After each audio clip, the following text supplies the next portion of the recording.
This area around the Helan Mountains is a key part of Ningxia's government's 5-year plan to make this an official wine-growing region. The area is home to a host of wineries such as Jiabeilan and Domaine Helan Mountain. One of the smaller wineries is Silver Heights, which was started in 2007. Winemaker Emma Gao grew up in the area, but is one of the few Chinese to hold a French national certification for winemaking.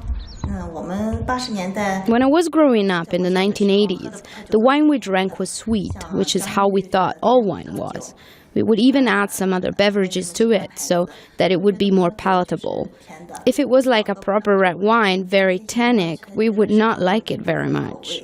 Gao says times are changing, though, and more Chinese people are developing a taste for Western food and wine. There's already a huge potential market of 1.3 billion customers. Even if just 1% of the population drinks a glass of wine a day, the result you get from this is pretty clear. Wines from Ningxia, including one from Silver Heights, caused a small stir last December when they beat similarly priced wines from Bordeaux in an informal blind taste test in Beijing. One of the contest's organizers, Jim Boyce, runs a Chinese wine blog called GreatWallOfChina.com. And the reality was 5 French and 5 Chinese professionals picked Ningxia. The top 4 wines out of 10 were from Ningxia. And does that mean Ningxia is better than Bordeaux? No, of course not. The best Bordeaux wine is still better, but it does mean there's a capability here to make wines that can compete at price level. Silver Heights is largely the realization of a dream, cherished by 70-year-old wine lover Gao Lin, who funded his daughter's wine education in France. I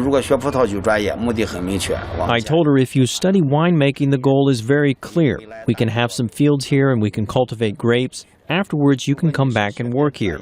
So I can give you money to pay for your education. If you study other subjects, then I will not provide any financial assistance. You'll have to support yourself. Emma Gao acknowledges her father's strong influence in her choice of careers, but says she also had an epiphany moment when she began to love wine too.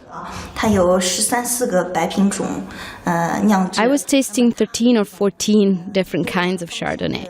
It was all excellent, and I tasted a blooming spring flower, different kinds of fruits, a nutty taste.